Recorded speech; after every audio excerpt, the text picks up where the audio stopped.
rancanganmu yang terbaik dan terindah bagi kami.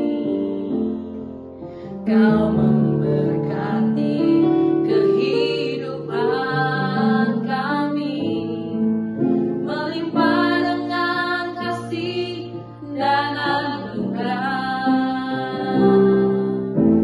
Kami bersyukur atas rancanganmu yang terbaik dan terindah bagi kami. Kau memberkati kehidupan kami, melimpah dengan kasih dan anugerah.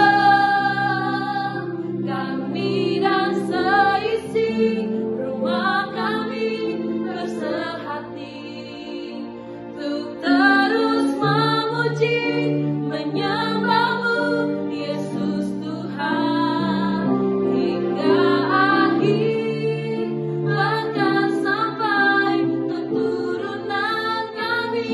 Hidup kami milik-Mu ya Tuhan. Ini yang menjadi doa-doa kami Tuhan Yesus. Kami mau datang bersyukur bersama dengan keluarga kami ya Tuhan. Terima kasih yang terbaik dan terindah bagi kami. Kau memberkati kehidupan kami, melimpah dengan kasih dan anugerah. Kami dan seisi rumah kami bersehati untuk terus memuji menyembahmu Yesus Tuhan hingga akhir, bahkan sampai keturunan kami. Hidup kami milik-Mu ya Tuhan. Kami dan seisi rumah kami bersehati terus memuji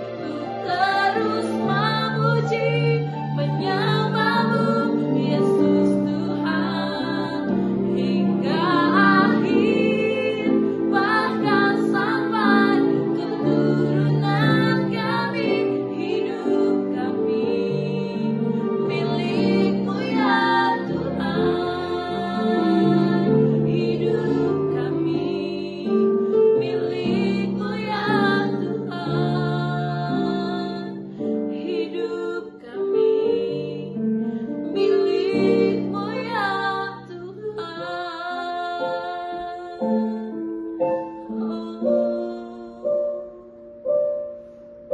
Benar Tuhan Yesus, hidup kami ini milik Tuhan. Sebab itu kami dan seisi rumah kami mau memilih setia kepada Tuhan, mau menyembah Engkau selama-lamanya ya Tuhan sebagai Tuhan dan Juru Selamat kami. Terima kasih Tuhan Yesus. Kami sungguh bersyukur kami ada bersama-sama dengan keluarga saat ini Tuhan. Terima kasih. Engkau sungguh baik. Bapak, saat ini berbicaralah, ajar kami lewat kebenaran firman-Mu Tuhan. Karena kami butuh itu, yang terus menopang kami, yang terus menguatkan setiap kami. Biar firman-Mu terus hidup dan kami hidupi ya Tuhan. Terima kasih Bapa. Bersabdalah di dalam nama Yesus, haleluya. Amin. Shalom Bapak Ibu saudara-saudara sekalian. Kita berjumpa kembali hari ini, hari Senin, tanggal 30 Juni 2025 di dalam renungan harian intim dengan Allah. Judul renungan hari ini adalah tujuan hubungan kita, yang diambil dari Efesus pasal yang keempat ayat 1 sampai 16. Sementara pembacaan Alkitab 1 tahun diambil dari Mazmur pasal 31 sampai 35. Saya akan bacakan Efesus 4 ayat 11 sampai 16. Demikian. Dan ialah yang memberikan baik rasul-rasul maupun nabi-nabi, baik pemberita-pemberita Injil maupun gembala-gembala dan pengajar-pengajar untuk memperlengkapi orang-orang kudus bagi pekerjaan pelayanan, bagi pembangunan tubuh Kristus, sampai kita semua telah mencapai kesatuan iman dan pengetahuan yang benar tentang anak Allah, kedewasaan penuh dan tingkat pertumbuhan yang sesuai dengan kepenuhan Kristus, sehingga kita bukan lagi anak-anak yang diombang-ambingkan oleh rupa-rupa angin pengajaran, oleh permainan palsu manusia dalam kelicikan mereka yang menyesatkan, tetapi dengan teguh berpegang kepada kebenaran. Di dalam kasih kita bertumbuh di dalam segala hal ke arah Dia, Kristus yang adalah kepala. Daripadanya lah seluruh tubuh yang rapi tersusun dan diikat menjadi satu oleh pelayanan semua bagiannya sesuai dengan kadar pekerjaan tiap-tiap anggota, menerima pertumbuhannya dan membangun dirinya dalam kasih. Bapak Ibu Saudara, secara jujur, maka seringkali kita menemukan bahwa tujuan kita sangat berbeda dengan tujuan Allah bagi kita. Tujuan kita adalah mendapatkan apa yang kita inginkan. Sedangkan tujuan Allah adalah memberikan apa yang kita butuhkan. Paulus mengatakan bahwa persekutuan atau relasi kita ini berharga karena Allah memiliki tujuan bagi persekutuan atau hubungan kita. Setiap kali kita mencoba untuk memberikan tujuan sendiri kepada relasi atau hubungan kita, pada akhirnya kita akan menjadi frustasi, kecewa, dan bisa menjadi eksploitatif. Karena kita semua orang berdosa, maka kita cenderung akan berusaha menggagalkan tujuan satu sama lain. Itu sebabnya Allah ingin terlibat dalam hubungan atau persekutuan kita. Dan Ia ingin agar apa yang menguasai hati Kristus itu juga menguasai hati kita. Dalam bacaan kita hari ini yang diambil dari Efesus 4 ayat 1-16, kita diingatkan kembali akan apa tujuan Allah atas persekutuan atau hubungan kita. Yakni yang pertama, agar kita semua mencapai kesatuan iman. Allah ingin orang percaya berkumpul dalam keindahan iman yang sama. Di ayat 13. Yang kedua, agar semua orang percaya memiliki pengetahuan yang benar tentang anak Allah. Ayat 13 juga. Untuk ini semua orang percaya harus memiliki kehausan untuk belajar dan menggali firman Tuhan. Namun bukan sampai itu saja. Selanjutnya mengenal Tuhan melalui pengalaman hidup bersama dengan Kristus. Bukan asal kenal, melainkan kenal akrab dengan Kristus. Yang ketiga, agar mencapai kedewasaan penuh. Di ayat 13 juga. Dalam bahasa aslinya kedewasaan disebut dengan kata teleios. Dalam bahasa Inggris disebut perfect man. Artinya komplit, sempurna, baik dalam hal mental, moral, dan karakter. Agar persekutuan orang percaya akan menghasilkan umat yang dewasa penuh atau yang sempurna, yang ditunjukkan melalui mental atau jiwa, moral atau perilaku, dan karakter yang seperti Kristus.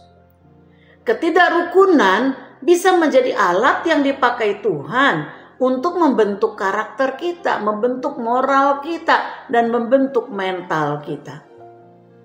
Bagaimana setiap kita mengelola hati dan perilaku kita ketika kita menghadapi ketidakcocokan dalam hubungan sesama orang percaya, dengan tetap menerapkan nilai-nilai Kristus. Disinilah karakter kita akan dibentuk sehingga setiap pribadi bisa mencapai kedewasaan penuh atau kesempurnaan seperti yang Kristus inginkan. Yang keempat, saudara, agar kita bukan anak-anak lagi. Di ayat 14. Maksudnya adalah bahwa kita bukan lagi anak-anak dalam pengetahuan, lemah dalam iman, dan ketidaktetapan dalam pertimbangan atau keputusan. Mudah goyah dalam setiap cobaan. Mudah mengikuti tren orang lain. Suka berada di belakang orang. Mudah dipengaruhi atau diancam. Anak-anak seperti awan yang bergerak sesuai dengan hembusan angin. Lemah dalam doktrin dan pengajaran. Tetapi yang dikehendaki Tuhan adalah agar kita, yang kelima, yaitu bertumbuh di dalam segala hal ke arah Dia, yaitu Kristus. Dan membangun diri kita dalam kasih di ayat 15-16. Sementara kita membangun diri kita dalam kebenaran Allah, kita harus hidup bersama atau membangun hubungan satu sama lain dalam kasih Kristus. Kebenaran dan kasih harus berjalan bersama. Kebenaran tidak bisa berjalan tanpa kasih. Demikian pula kasih harus berjalan bersama dengan kebenaran. Apa perenungan kita hari ini, saudara? Banyak orang berhenti ketika menghadapi kelelahan dalam hubungan. Menyerah. Padahal Allah sedang mengerjakan tujuannya.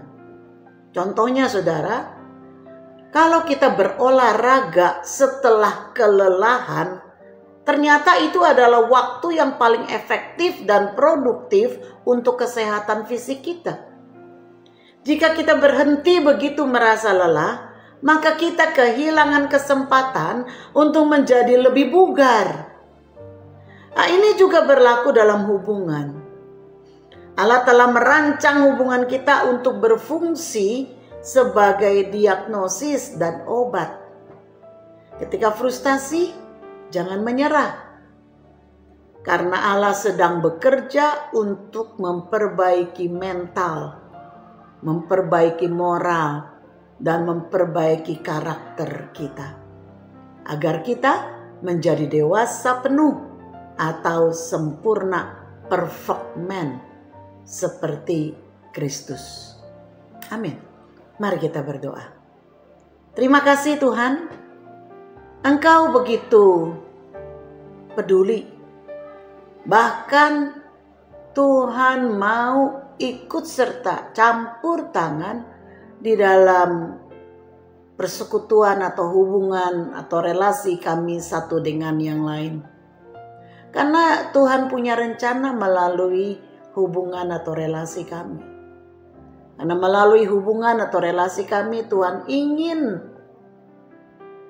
melakukan sesuatu yang begitu penting, baik bagi kami secara pribadi maupun bagi pertumbuhan kami secara komunitas.